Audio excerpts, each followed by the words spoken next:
Thank you very much, Rosemary, Len. Thanks for this very kind invitation.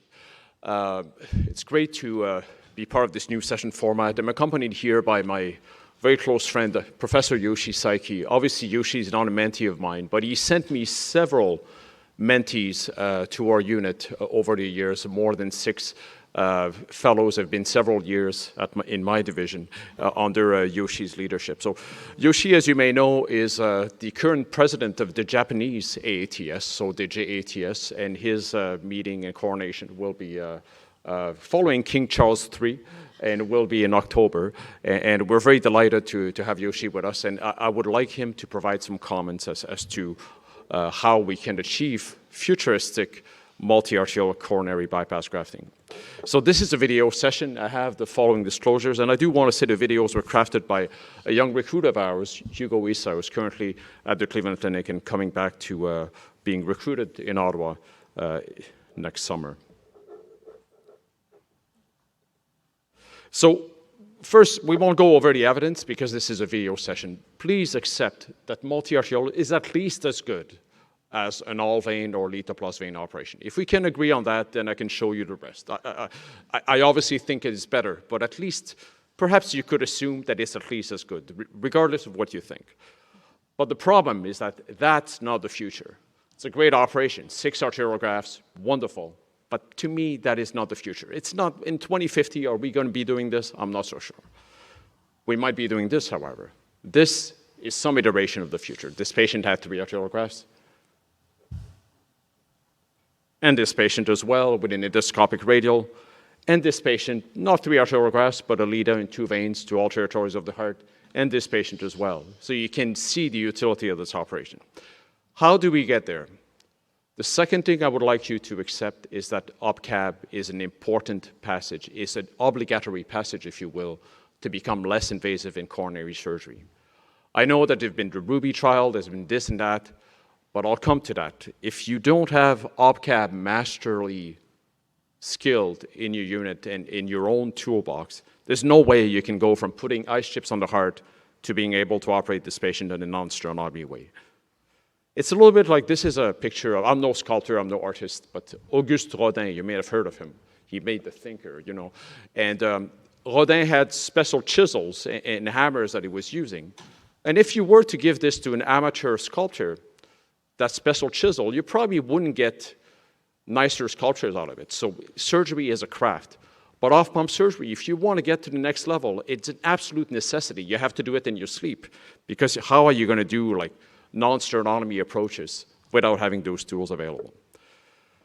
So I'm going to show you 3 videos, and I will ask Professor Saiki to comment on them. The first one is the traditional approach, if you will, which is total arterial off-pump times 4, which I think is the first step. Then we'll talk about the modern approach, which is non-sternotomy multi-arterial grafting, and then we'll talk about the future approach, which is multiple arterial grafting done robotically. So any comments at this point, Yoshi? Or? Well, this is the similar case to me, occurred to me as a first OPCAB case, which was actually the 4th of entire conventional CABG. So this is not truly demanding for a younger generation. They can even start with this kind of OPCAB procedure nowadays. Great. So I have a number of technical points in line with what Yoshi teaches as fellows as well. First thing I do is right after sternotomy, I take a look at the targets. I start measuring how long my conduits are going to be. You need a strong anesthesia team. Typically, when you lift the heart around, you want the CVP to be 10 or less. I use also those recipes. When I source the grafts, I keep less than 100 millimeters of mercury. When I do a PDA, I go to about 130. And before I lift for circumflex, I go around 145 systolic. You do that, you save a lot of trouble. I source the inflows always first, whether you do a YRT graft-based approach or a side biter on the aorta, which frankly is really not a problem. 7, I think it's important not to consider it as an apical positioner. It's in fact, you almost never put that positioner on the apex, but rather in line with the vessel to be grafted, about 3 centimeters distally, almost never on the apex. I never open the right pericardium. You don't need to mutilate the heart to do that. Off-pump doesn't need to be more invasive, rather the opposite. More volume, as I alluded to before, is never a solution to graft a circ or PDA. It's better to vasoconstrict for a little bit. Shunt, but don't oversize the shunt, otherwise it's hard to pass your needles. And if your patient crashes during a diagonal, in fact, you're compressing the LED. Don't start getting mad at the anesthesiologist. You're compressing the LED, and that's why the patient's crashing. Lastly, use DAP for everyone. And the key top 10 recommendation, check every graft. And if you're not happy, redo it. And as I tell the fellows, you'll either be right or you'll be right. You were either right the first time because you're redoing it and it's the same, or you were right to redo it because you're redoing and it's better. I guess the only bad thing that could happen is you redo it and the flow is even worse. But that is fortunately not very common.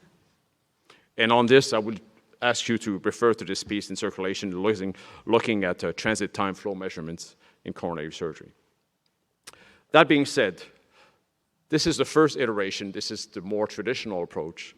How do we move forward from there? How do we make multi-arterial grafting more attractive? As you know, recovery from sternotomy takes 6 months, 6 to 12 months, in fact.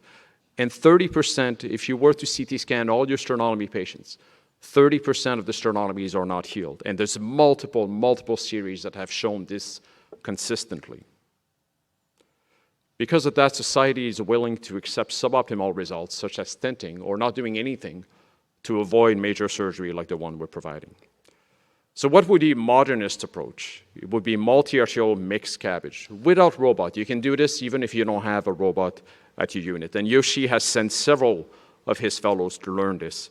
And this, for instance, this first image, before I ask Yoshi to comment, is a graft on the PDA using a left radial artery. You can see here, and I'll just let you observe this while I ask Professor Saiki to provide some of his insights.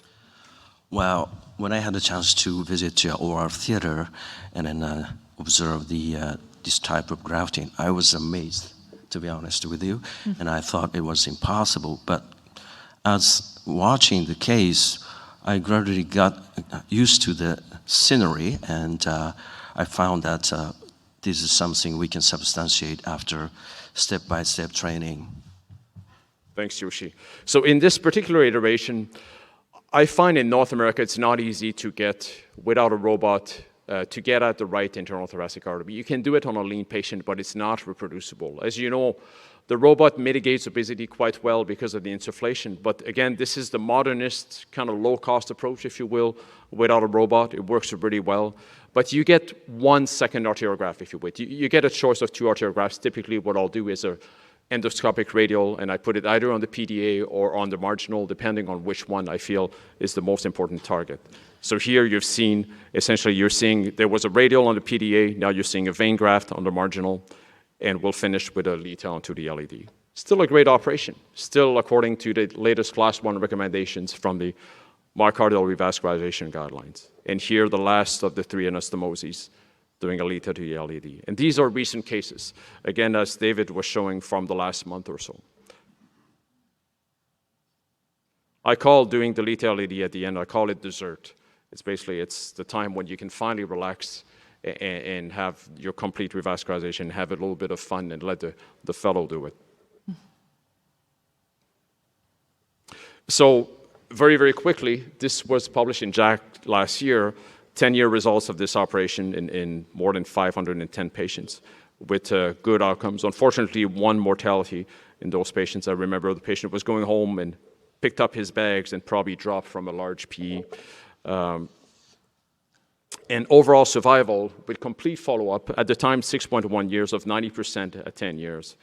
And presented yesterday by my young colleague, Dr. Ming Guo, a functional follow-up series following the complete clinical follow-up now at 7 years, and showing that very few patients, only 2 patients had incisional issues that limited daily activity. So if you or your colleagues or your detractors think that a sternotomy is a bad incision, well, here for the first time we have very long-term functional data on these patients with a high degree of completion, showing that it probably is pretty good.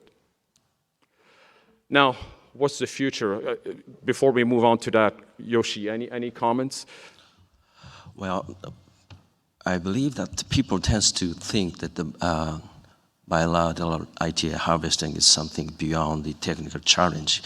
But in fact, when the chest remains closed, the harvesting rate memory arteries is actually the practical option that is I found.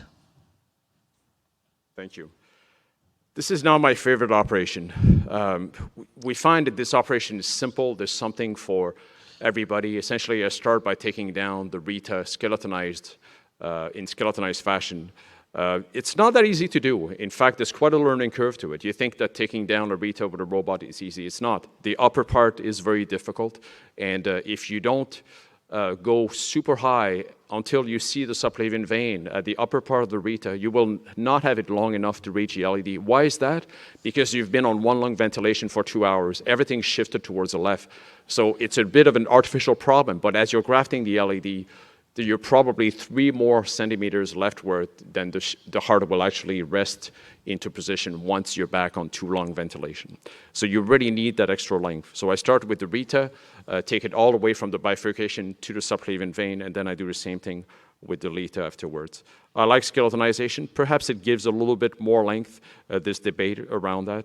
And more I use very few clips and buzz all the branches. I use 18 on the coagulation, 18 joules.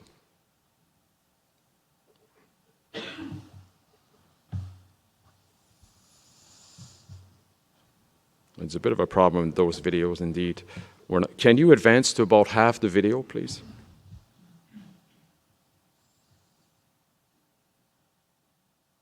Perfect, a bit further. Okay, we can leave it. So at the end, you end up with 2 beautiful memories in front of the pericardium, ready for you to use, and simply put on the left heart circulation. So the strategy here is that I use the Lita and put it on the main marginal of the circumflex. And then I put the Rita onto the LED. And you can see here, so I'll start with the circumflex. I like to finish with the mammary last, because I find that as you move the heart around in a small incision, there's a risk that you may actually injure the Lita LED or the Rita LED axis. So this is just a graft to the OM, as you can see here, using the Lita. And we're very close. You can see the left atrial appendage. We're right in the AV groove, right at the origin.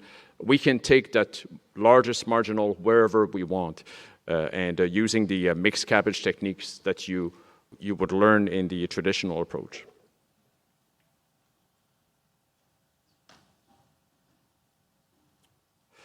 So we call this the hybrid Lita-Rita, if you will, mixed CABG. And it's a very commonly used solution for 3-vessel disease or left main CAD. And patients come from all over my small in population but large in size country called Canada to receive this operation. So typically what we do is in the OR, as you saw, we take down the Rita and Lita robotically. Then we do a mixed CABG, Lita on the circumflex, Rita on the LED. There's no proximal, there's no Y graft, everything's independent, skeletonized mammary grafts, there's no sternotomy, there's no pump, there's no vein graft, and the patient does not have to be an athlete. The patient does not have to have a BMI of 22. You can do it on an overweight person using the insufflation of the robot. So it's a great tool, it's easily applicable, and it works well. The next day, those patients have a graft angiogram of their Lita and Rita to confirm patency, and then they have a stent in the right.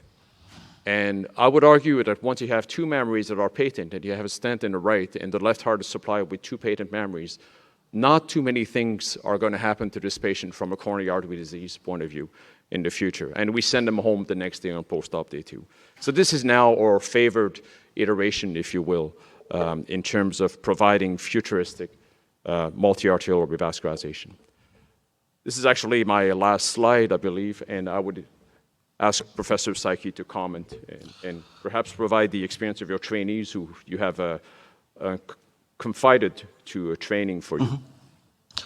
Well, it is hard to say this technique is something for everyone, every surgeon, but just like the appropriate patient selection, we need to select appropriate candidate for mixed CABG procedure, so that this technique will become something for not in so distant future. It is not the distant future, it's a near future, or present time even. Thank you. So in conclusion, dedicated cardiac surgery, and do not forget your cardiologists and your anesthesiologists. We can work together, and I call this trying to design the multi-arterial operation of 2040, because to me there's no question that you can do 6 arterial grafts by sternotomy and cut everywhere. It's still too invasive to be able to sustain the test of time going forward. Here we have a couple of iterations of teachable multi-arterial CABG operations, depending on whether you have a robot or not, without sternotomy. Hybrid revascularization is available as a backup or a complement. Let's say you're starting a program and you can't get at that circumflex or that PDA. I would initially start to select patients where you know that you have a hybrid backup that you can fall back upon. Don't hesitate to use CPB. We didn't talk about this during this particular presentation, but there's already no problem, especially as you're starting your program, to decompress the heart and keep beating heart cardiopulmonary bypass. But in my view, and I think in Professor Psyche's view, non-sternotomy approaches are a must. And on this, I would like to thank you for your attention and be happy to take any questions you have.